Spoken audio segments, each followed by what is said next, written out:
Tonight on CTV News, random attack. It's terrifying and it's concerning, and the public has every right to feel that way. It happened really quick. I was lucky to dodge a knife. 3 people were stabbed on the seawall downtown. An exclusive interview with a man who narrowly escaped the violence. And the challenge now is that these changes will literally bankrupt us. Why the wait for long-term care beds could get longer and how that will strain hospitals already stretched thin.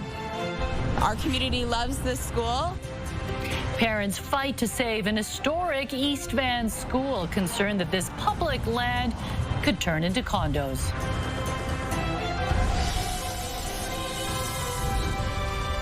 This is CTV News with Mi Jung Lee.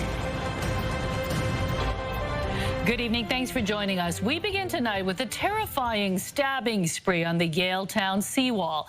Police say the attack was random and unprovoked. A woman stabbed 3 people near David Lamb Park. CTV's Dimitra Amarigos is live in Yaletown, where all the chaos unfolded earlier today. And Dimitra, you spoke with a man who says the stabber tried to attack him. Yeah, Mi Jung, it was a scary series of events this morning, and hours later, no arrests have been made. And we spoke to one man who says he could have been the 4th victim. Just a swipe at my arm, and I moved out of the way, and then I was out of there. Mike Conway says he was narrowly missed by a woman with a knife early Friday morning along the seawall near David Lamb Park. It happened really quick. I was lucky to dodge a knife.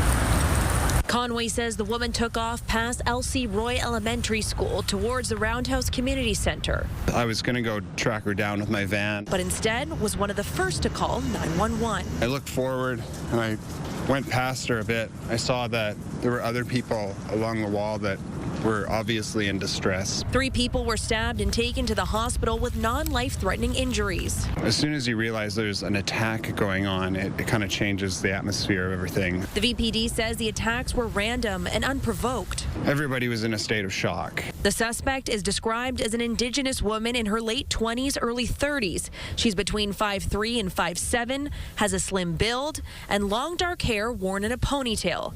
She was wearing a large oversized black leather jacket, tight dark pants, and either a leopard print shirt or scarf. Police say they understand the public's concern. It's terrifying and it's concerning, and the public has every right to feel that way. But know that our priority is public safety. Hours later, Conway says he is still in disbelief that this could happen in his community. I was pretty shaken. It was terrifying. Again, no arrests have been made, and VPD is asking for the public's help. If you have any additional information that could help this investigation, they're asking that you reach out. Mi Jung? Thank you, Dimitra. For the 5th time this week, a gunfire has erupted in Surrey. Police are investigating another case of shots fired at a local business overnight. The violence is fueling more fear for a community already on edge. CTV's Yasmin Gandam reports. This auto body shop in Surrey's Newton neighborhood now covered in bullet holes and broken glass. At approximately 8:45 a.m. on October 10th, we received reports of shots fired at a business in the 8200 block of 124th Street in Surrey. The business was closed at the time of the shooting and nobody was injured. Police say there is no risk to the public, but bullets fired at closed businesses have been a pattern in Surrey. We believe that it is not tied to any ongoing extortion-related investigations. Several arrests have been made in extortion cases, but dozens of files remain open in Surrey, where multiple task forces have been set up to combat the issue. We have our own extortion investigations team, which is investigating shootings and extortions, as well as our serious crime unit is helping out.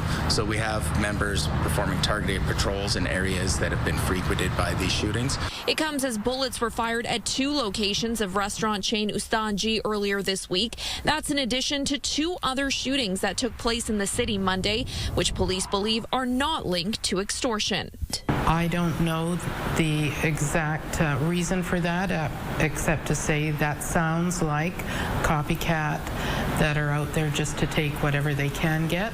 Police say the motive of this shooting is still under investigation, and anyone with information should contact them. Yasmin Gandham, CTV News, Surrey.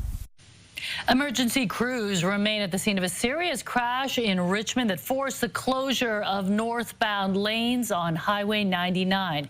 The incident happened just after noon, forcing the north lanes to be shut down between Steveston Highway and Blundell Road. iCars has yet to release many details, but described the collision as serious and are warning drivers to expect serious delays with no anticipated time for reopening. It's unknown if anyone was injured at this time. CTV News has reached out to BC Highway Patrol for more information. A ceasefire in the Israel-Hamas war is generating a new sense of cautious optimism and relief tonight. Despite the war happening several thousand kilometers away, some living in Metro Vancouver are directly connected to the conflict. CTV's Kevin Chirac spoke with two women today, one Israeli, one Palestinian, to see how they're feeling with the war's latest developments. You can see the ashes still in there. Rudy Mizrahi brought this candle holder back from her aunt and uncle's home in Kibbutz near Oz, a place destroyed during the October 7th Hamas attack. Her aunt and uncle among the roughly 250 kidnapped. Her uncle did not return alive. His body was brought back last February. It's very heartbreaking that how they can live there. Nariman Ajour grew up in Gaza. She says her brother was killed in an Israeli airstrike, and she's working to bring his remaining family to Canada. I'm trying to get the rest of my family here, especially his wife and kid. His wife is still injured. Both Ajour and Mizrahi have paid close attention to recent developments indicating Hamas and Israel agreed on a ceasefire and the return of the remaining hostages. I'm more cautious and hopeful at the same time. I hope this time it will work. I'm cautious that they would break the ceasefire. I'm not part of the celebration yet because, honestly, I do not trust Hamas. A big part of U.S. President Donald Trump's peace plan requires Hamas to have no role in a future Palestinian government, and they must disarm completely. Do you want Hamas to surrender? My main point here is that I want my family to be safe. While Ajour refrained from any criticism of Hamas, Mizrahi quick to call out her own government's role in the war. I think the Israeli government is the worst that we ever had. Despite their starkly different views, both women share a desire for the fighting to end. Do you want peace with Israel? All of us, we want peace. We want to live in peace. But like I lived there, and it was never peace. The day that the Hamas and other terror groups will be out, then I want to believe that, because there's nothing more than we really wish is to have peace with our neighbors. Two women from opposite sides of a long-standing conflict, each carrying personal loss and hoping the violence will end soon. Kevin Chirac, CTV News, Vancouver.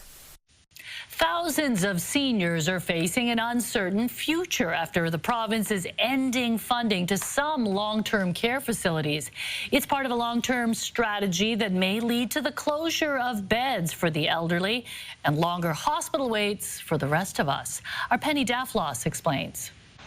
From the outdoor setting to the indoor atmosphere, the Three Links Care Centre in East Vancouver is a special place for its residents. He feels at home here. Winifred Tovey's brother has been living here after suffering a serious stroke. Basically, he can't talk, but he has access to privacy, which is important to him. As is support from staff. But the province is slashing funding for overtime and hasn't implemented a new funding model despite years of discussion. The trust is broken.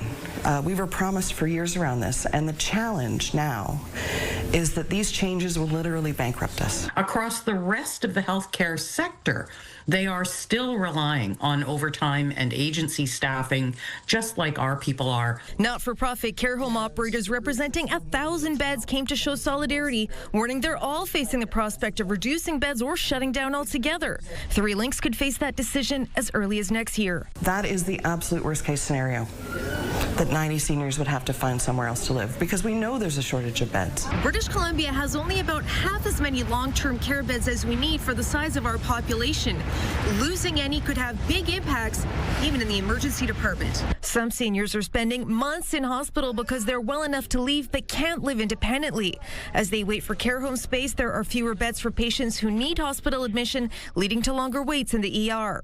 All these different things intersect. You cannot reduce funding in one area and not have it impact everywhere else. We brought in temporary measures during the COVID pandemic to really ease some of the strain that facilities were facing, but we can't build a sustainable system of long-term care that's based on temporary measures, and that's why we've been so focused on enabling more people to be trained as healthcare assistants. The next batch of funding expires at the end of this month. We're not even sure if the government is aware of the consequences. And Penny Dafalos joins us now. Penny, any idea why the province has chosen now to end the funding that started during the pandemic? Well, there have actually been 3 different temporary funding streams, one of which ended in the spring. The last ends before the new year. This appears to be a part of the overall government belt tightening, and while it makes sense that they don't like paying overtime, right now there just aren't enough trained nurses and care aides to actually do the work. The worst part, flu season is just starting up, which always hits care homes the hardest, Mi-Jung. Okay, thank you, Penny. Now to a development in the case of a police shooting that killed a 15-year-old Surrey boy with autism. BC's public safety minister has told CTV a coroner's inquest will be held into his death. It's something the family of Chase de Ballenhard has been calling for since February. Reagan Hasegawa has the story.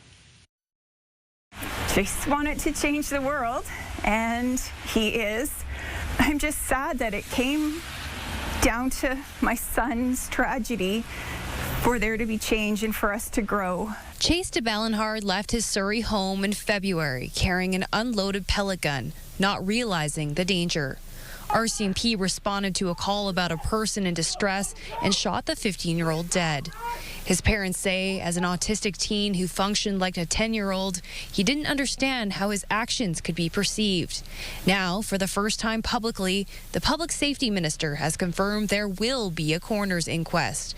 But she says she can't order it herself until the police watchdog finishes its investigation. His death is under investigation currently, and we want to ensure that evidence that is brought forward during that investigation is done, that evidence is brought forward, and that after that investigation is complete, the coroner will be ordering an inquest. In a statement to CTV News, the BC Coroner's Service confirmed its investigation into Chase's death is still open, saying an inquest is generally directed for police-involved deaths, but a final decision can't be made until both the IIO and the coroner's investigations are complete. The agency added that decisions aren't publicly announced until a date is set. We know how important it is for the family to have answers, and we are committed to a robust process that includes the investigation, and then we'll go forward with the coroner's inquest. Surrey Cloverdale MLA Eleanor Sturko, who represents the family in the legislature, says the minister is passing the buck. To have such a lack of commitment from the government and have them seemingly passing the buck to the coroner's service, must be incredibly disheartening. What people are looking for when they have had a tragedy is certainty. Sturko says the lack of concrete action is political and is keeping the family in painful limbo. Maybe they're hesitant to call a coroner's inquest because they know it's going to poke holes in the fact that they haven't done enough to ensure that there's adequate resources and training for police across this province. The minister is also under scrutiny for not including any of the local autism advocacy groups in the promised autism-specific police training coming this fall. The fact that autism organizations were only contacted by the ministry after CTV inquiries is frankly shocking, incredibly disturbing, and really shakes my confidence in the entire process. I've made sure that input from those associations are included to inform updates to the curriculum that will enhance ability of officers to respond to people that may be on the autism spectrum. Autism BC says the discussions have been positive. I've been doing this work in advocacy for over 20 years, and the needle doesn't move very fast. So whenever we take steps, I'm always hopeful that change will occur.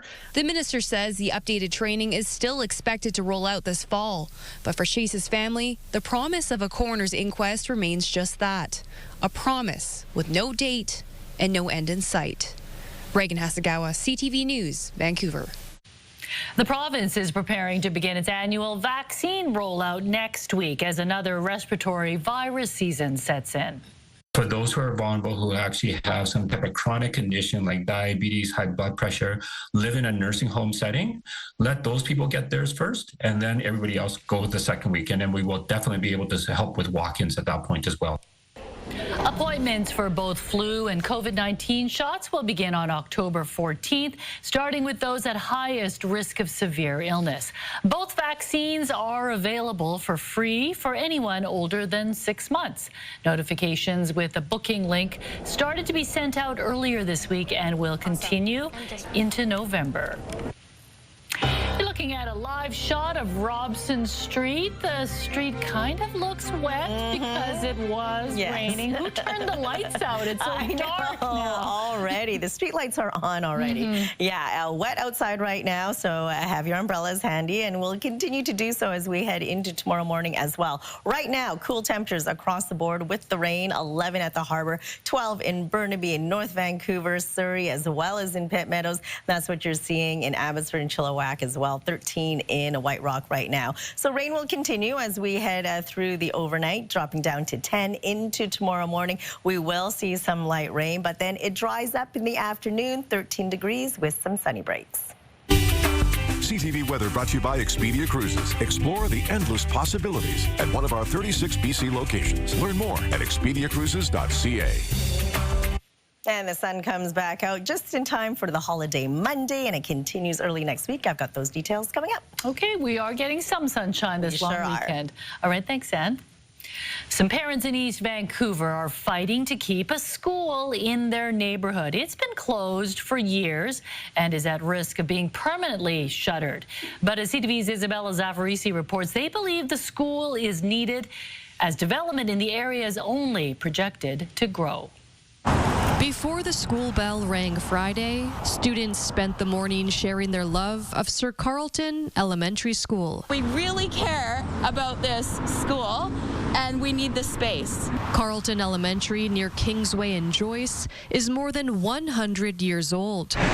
In 2016, it was nearly lost to a fire. Since then, the classrooms have sat empty at a cost of $65,000 a year. It's faced numerous closure threats, including a recent announcement by the school board. We know that in this rapidly growing area that there's going to be more people, and it's needed now and it will be needed in the future. Advocate Melanie Chang says parents want capital funding for Carlton. We know that there's a lot of families in this area and that they're really struggling to find schools in neighboring catchments. The VSB says it has requested funding from the province, but nothing has been approved. It adds students who were attending Carlton in 2016 were placed in nearby schools. The board is now looking for public input. So I'm very concerned about what the plans are for Carlton. Chang says she worries the VSB will subdivide the land and lease it to a developer, like what happened at Sir Sanford Fleming Elementary. That rezoning process goes to City Council in a few weeks. When you think about either a 99-year lease or, selling it off, is that really worth it? This is land that belongs to the public. It should remain in public hands. VSB trustee Susie Ma says she voted against the decision and understands why parents are concerned for Carlton's future. Since 2016, we're talking, 9 years that some of those families could have had children going to that school. Advocates say it's about having a complete neighborhood and that they'll fight to keep one of the city's oldest schools. Isabella Zaffarisi, CTV News, Vancouver. Major construction is about to get underway at the Horseshoe Bay ferry terminal. What it means for travelers. Find your destination. Look and see where that. Have a quick peek. I don't want you to take your eyes off the puck. And a Metro Vancouver hockey coach has been charged with numerous sex crimes against minors. More on the allegations against Ronald Veet when CTV News at 6 continues. A BC hockey coach has been arrested and charged with sexual crimes against minors. The offences are alleged to have happened more than a decade ago. Craig Krause is following this in the Breaking News Center. Craig, Surrey resident Ronald Veet is now facing 3 charges. What are we learning about the case? Well, Mijung Veet, a well-known goaltending coach here in the Lower Mainland, has been charged with sexual interference involving someone under 16 years old, sexual exploitation, and sexual assault. Find your destination. Look and see where that. Have a quick peek. I don't want you to take your eyes off the puck. But I need to have a quick. This is video from his goaltending development Instagram page. The charges against him all allegedly happened between September 2008 and May 2012. New Westminster police say all 3 offences allegedly took place at or near Langley, Surrey, New Westminster, Coquitlam, and Burnaby. Veet is the owner and head instructor of Veet Goaltending Development School in New Westminster and had been the goalie coach for the Coquitlam Express since 2020. The BCHL team told CTV News it terminated Veet's employment immediately upon learning of the charges, writing, quote, "While these charges are not related to his time with our organization, the safety and well-being of our players, families, and community remains our highest priority." The team said that the charges are new and were not discovered through the criminal record check required of all staff. Veet's legal counsel told CTV News that the coach plans to defend against the allegations. In the meantime, Veet has been released with several conditions, including no communication with anyone under 18 unless they're with a parent or guardian, but is allowed to continue coaching hockey in the presence of other adults. The New West Major Crimes Unit is asking anyone with information that can help with this investigation to come forward. Mijung? Thanks for this update, Craig. A permanent school food program and automatic tax filing for low-income Canadians. What else will be in the federal budget? Also ahead. Everybody is going to be healing in a proper manner of, letting the spirits continue on. Hundreds attend the destruction of a residential school near Tofino, remembering the pain and continuing the healing. That's ahead. A residential school off the coast of Tofino has been reduced to rubble with the help of some of the people who were sent there as children. Hundreds of people watched the institution's 3 remaining buildings come down. CTV's Anna McMillan has the story. As members of Ahosit and neighboring First Nations travel this path, many can recall walking the same steps as kids. This is where we were sent, some for many, many years, and there's a lot of pain. Pain they were dealt at Christie Residential School on Mears Island off the coast of Tofino. It's a new day, it's a new chapter in us coming together, and a true example of our resilience. Hundreds of people, including former students, are taking a last look at the institution's remaining structures before they're demolished. Everybody is going to be healing in a proper manner of, letting the spirits continue on without them staying in a place like this. The National Centre for Truth and Reconciliation says Christie Residential School was fraught with overcrowding and at least 46 students died here. It's an honor and a privilege to be able to do this for so many hurt, there's so many hurt souls out there that have passed on and that are still very much alive.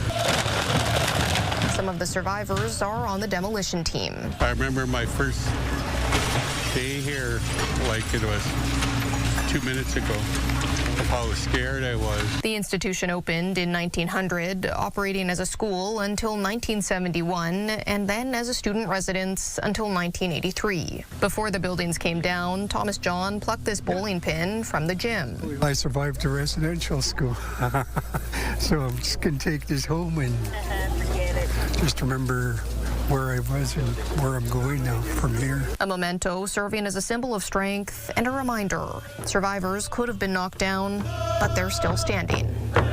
Anna McMillan, CTV News. Prime Minister Mark Carney unveiled a trio of small measures today meant to lower costs and make tax filing easier. A pilot program that provides food to schools nationwide has been made permanent. The Liberals are also renewing the Canada Strong Pass, making museums, parks and train tickets cheaper for a month over the December holidays and again for summer 2026.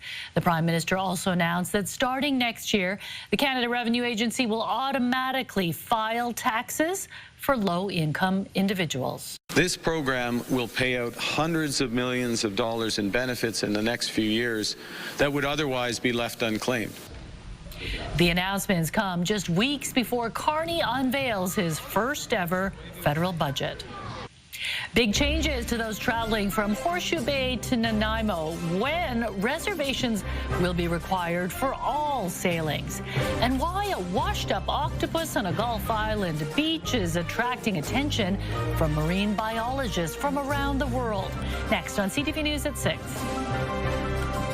Your morning just got a little brighter. Wake up and start your day with CTV Your Morning, and you could be $20,000 richer. Simply watch CTV Your Morning Vancouver for the hourly code word. Then enter it online at ctvvancouver.ca for your chance to win. Imagine what you could do with an extra $20,000. CTV Your Morning's $20,000 giveaway. Watch CTV Your Morning Vancouver, weekday morning 6 to 9.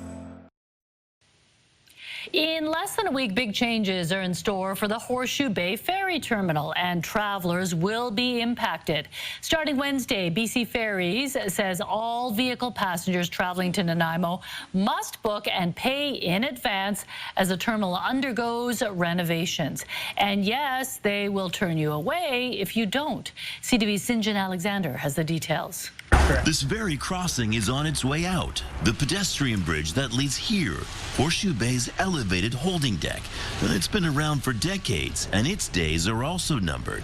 Beyond that, we still have access to be able to do our loading, but this area is going to be removed. That means the terminal is about to lose 25% of its space where cars wait to board a ferry.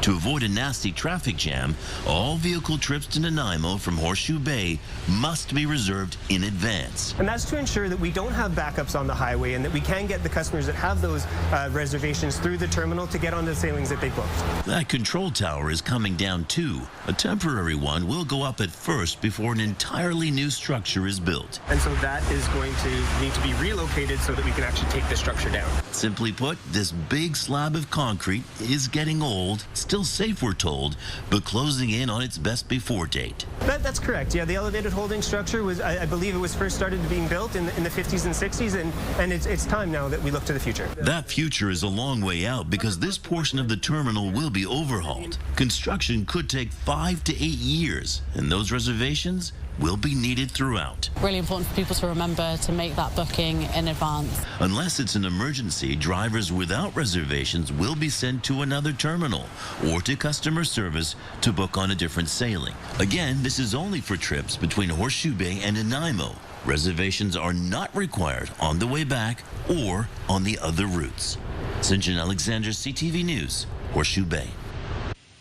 A rare beachside sighting on a Gulf island has piqued the interest of marine biologists from across the world. Spotted by a Pender Island resident was the 7-arm octopus, rarely seen outside of its deep-sea habitat in the Atlantic Ocean. While scientists aren't sure how the octopus washed up on the Pacific Northwest, some suggest that it could be part of a larger trend of species searching for new hunting grounds. The octopus is currently in the hands of the Royal BC Museum as experts continue to examine the animal. Pender Island's a long way from the Atlantic. It sure is, and he's missing one arm, so he came here pretty slowly. I know, and it shouldn't. It should be called a septopus, right? I think he is called a septopus. Yes. Yeah. But octopus is easier to say. Yes, definitely.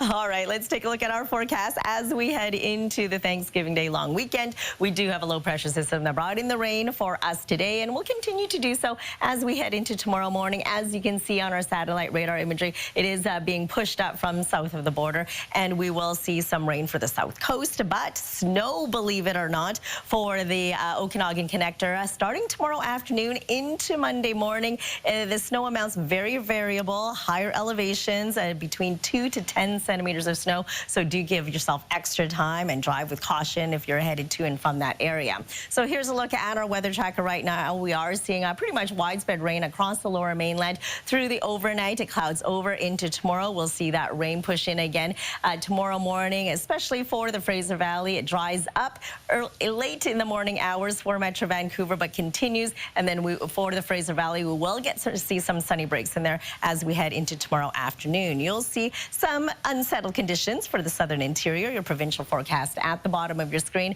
Mix of sun and cloud for Port Hardy, 13 degrees. You'll start off with some showers for Campbell River and Comox. Clears up through the afternoon, highs to 14. For the South Island, you'll see showers to start off the day, some clearing and some breaks through the afternoon from Tofino right down to Victoria with temperatures between 12 and 14 degrees. It'll be soggy for the Sunshine Coast at 13. Same story up the Sea to Sky Highway, 12 for Whistler, 14 for Squamish, and for us across the lower mainland. Rain to start off the day, drying up through the afternoon for Metro Vancouver. It stays wet for the Fraser Valley, and for Sunday, we will see some light rain, cooling down to 11 degrees. And then for Thanksgiving Monday, look at that, blue skies, sunshine, 15 degrees, continuing for Tuesday and Wednesday. Does cloud over on Thursday, 13 degrees, and then on Friday, we will start off with rain, clears up through the afternoon with the mix of sun and cloud. CTV weather brought to you by Expedia Cruises for air, land, and sea vacations. So unsettled for the first couple of days of the long weekend, but then just in time for Thanksgiving. And you know, you were talking about snow on the Okanagan connector. That reminded me of something. You have to change your tires. Yeah. Have you done? I have to make an appointment. We already have an appointment in the books. It's done. Okay, being done next week. Now that I've mentioned it and everyone knows, I won't get an appointment, right? Yes, that's right. All right, thanks, Anne. Well, a milestone in building prefab homes, a green way to repurpose old buildings into new. Also ahead. I've always followed the regulations to a T. Another landlord speaks out about scammers using her license to post illegal listings. When CTV News continues, stay with us.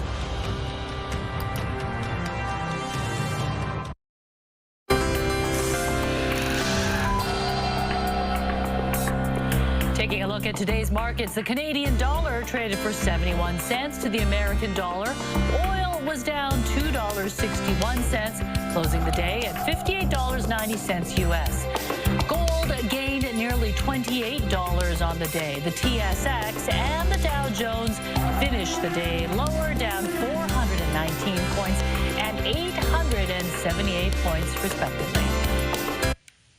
For weeks now, CTV News has been investigating how scammers are gaming the province's short-term rental system.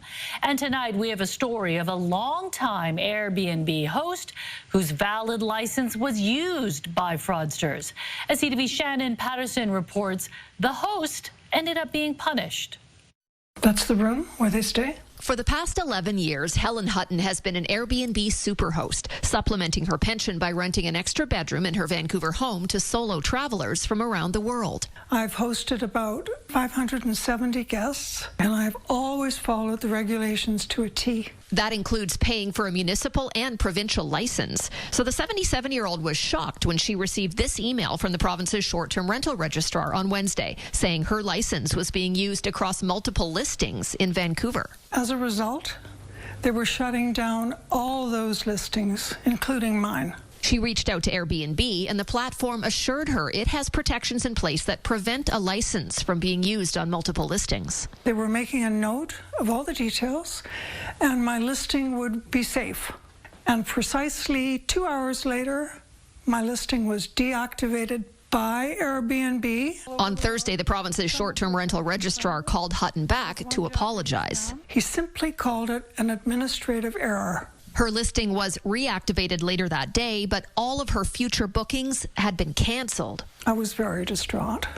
I just felt it was so unfair. The senior wants to know how her valid, paid-for short-term rental license could be fraudulently used in other listings. Here I am, an innocent person who has done nothing to open myself up for fraud. And yet it happened to me.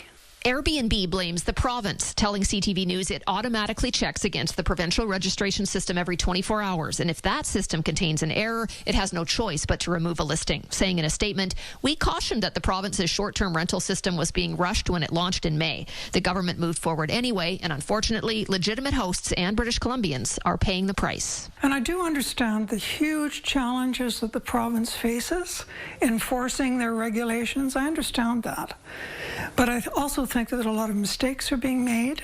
In a statement, the Ministry of Housing and Municipal Affairs said, our team will be working to bring down illegal hosts trying to game the system, and it's disheartening to learn legitimate hosts are being impacted by this activity. We will continue to refine and strengthen our ability to catch this type of activity and deter future fraud while protecting hosts following the rules. Hutton has convinced most of her future guests who had their stays cancelled to book again. A couple just felt that they didn't understand it. It made them uncomfortable, and so they rebooked with another host. And that's money out of this pensioner's pocket. Shannon Patterson, CTV News, Vancouver. Construction crews in Burnaby were busy at work today assembling the second floor of Canada's first prefabricated home made of almost entirely reclaimed wood. So we were able to basically put all that stuff together, which gives me a lot of happiness because none of this material went to the landfill. I think as more and more homeowners start seeing that this is possible, I think they're going to be very excited to do it. The home is made of 80% salvaged wood taken from historic Vancouver buildings, including the 1926 UBC Fire Hall. In total, about 40,000 pounds of reclaimed wood have been sourced for the 3,700 square foot project. It's time for our weekly roundup of fun and interesting things to do this weekend. Friday Feel Goods is next, plus remarkable runner. Adam meets a 93-year-old in Nanaimo who started running during the Second World War but hasn't stopped earning gold medals. Coming up on the Sawatsky Sign-Off. Right now, here's a preview of your morning, Vancouver. Numbers in Metro Vancouver are on the rise, and many of them are youths. Tuesday on Your Morning Vancouver, the services and supports that are out there and what more needs to be done as we mark Homeless Action Week. Plus, a special preview of the 2026 Hall of Flame calendar. We'll speak with some of the firefighters showcased this year and the charities that they're helping. We're back after the long weekend. We'll see you Tuesday morning.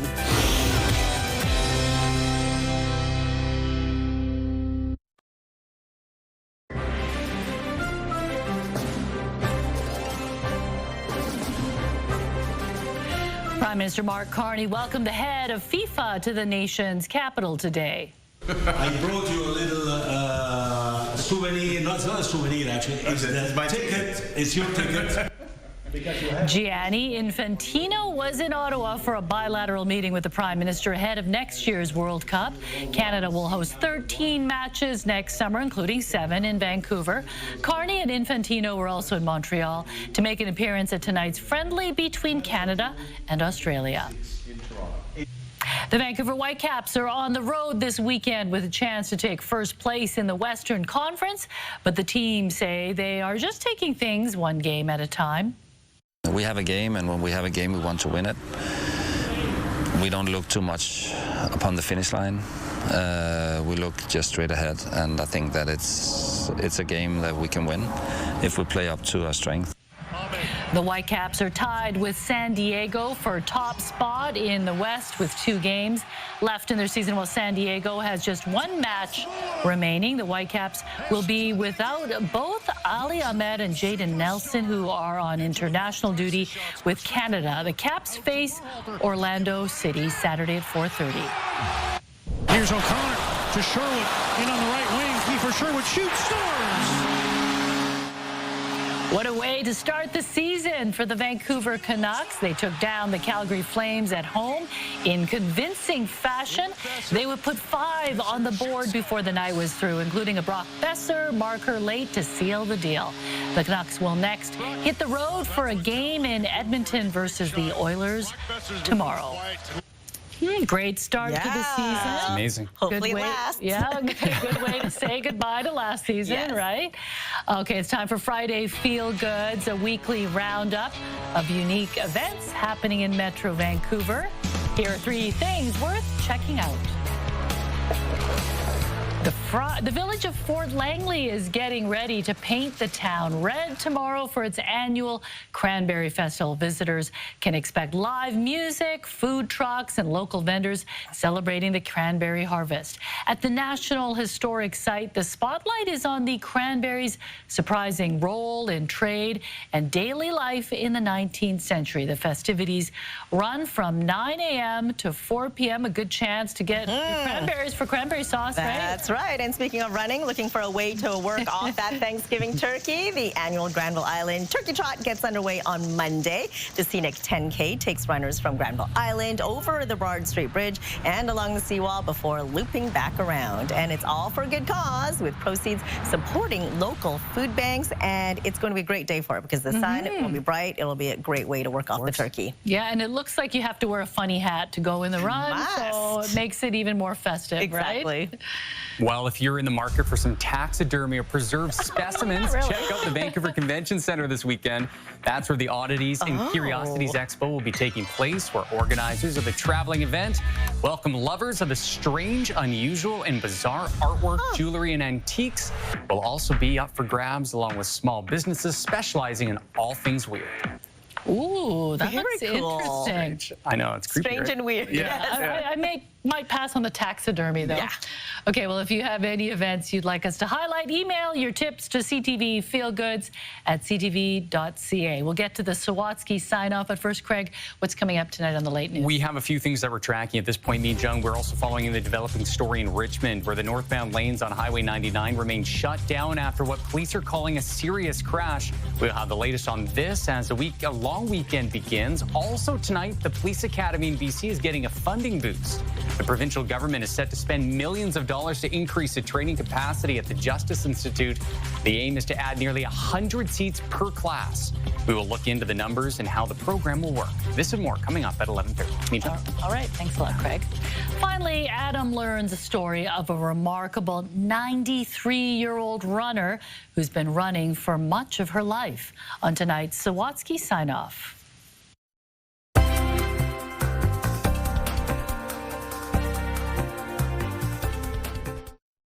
If you ask Helena Hayes about this picture of her as a girl, she's cute. The first thing she'll notice is her position. I'm in the front. Which is fitting, because Helena has always strived to place first. Always running or jumping. You couldn't stop Helena. No. And you still can't.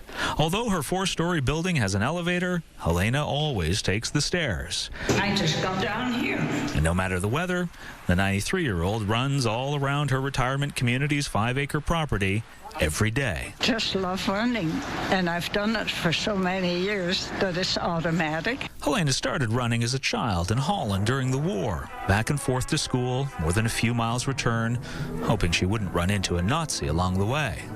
That was horrible.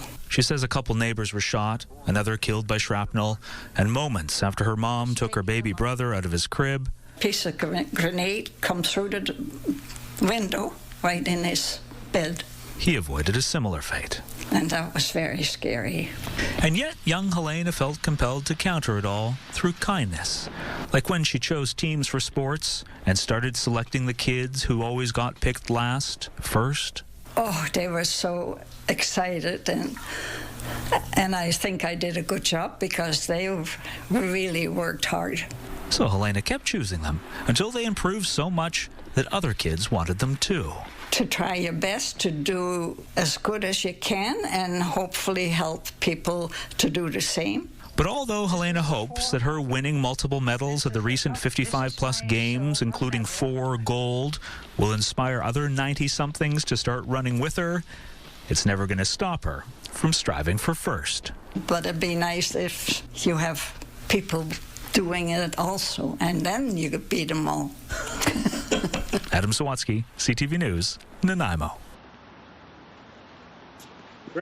Oh, amazing. Next time it's raining and I don't feel like going for a run, I'll think of her. While she's running and you're inside? Yeah, inside trying to procrastinate or come up with excuses. Amazing. I mean, it doesn't matter how fast you go. You just, it's the consistency, right? But just even showing taking up. the stairs, even the little things like that. You guys take the stairs in our building? I do. Yeah. Oh, yes, I do when I leave. Yes, I do. Oh, when you go down the Yeah, I take the elevator up. Yeah. Well, start taking them up, Craig. All right, let's take a look at our scenic snapshot for tonight. Look at this, Luna and Ellie from Chatham, Ontario, sitting in a pickup truck. Can't wait for Thanksgiving. Thanks, Jacqueline, for sending this cute photo in, and we want to see your scenic snapshot as well. So email us at scenicsnapshot@ctv.ca. Aw, adorable. Perfect. I love all the oranges and yellows out there. Yeah. All right, and a little bit of sunshine this long weekend, so we can't complain. All right, thanks for joining us. Craig's back at 11:30.